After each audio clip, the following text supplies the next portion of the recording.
ng taho kasi hindi ko pa siya naubos kanina. Wait lang ha, Petchay, maghintay ka pa dyan, hindi pa kita iluluto. After 2 minutes nga, kumukulo na siya, tapos nilagay ko na din yung tubig. Tapos sinara ko na din ulit. Pagbukas ko nga ulit, grabe, sobrang bango na niya. Lalo tuloy ako nagutom. Ilagay ko na din pala yung sobrang fresh na Petchay. Tapos ayun, hinintay ko na lang siyang maluto. Sinabay ko na din pala yung pagpiprito ng tortang talong. Uy, mantika yun ha, baka sabihin nyo tubig yung nilagay ko. 5 talong pala yung ipiprito ko. Pero 6 kami kakain dito sa bahay. Kaso ayaw daw ni Papa ng tortang talong. Isa-isa ko na palang piniprito yung mga tortang talong. Pag pala nagluluto ko ng torta, mas gusto ko yung medyo toasted. Yung medyo sunog, baka sabihin nyo kasi nasunog yung niluluto ko eh. Charot.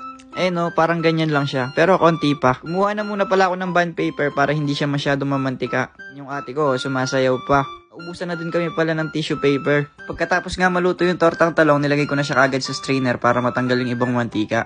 Tapos sinunod ko na yung ibang natirang tortang talong. At heto na ang finished product, tortang talong. At lutong kamatis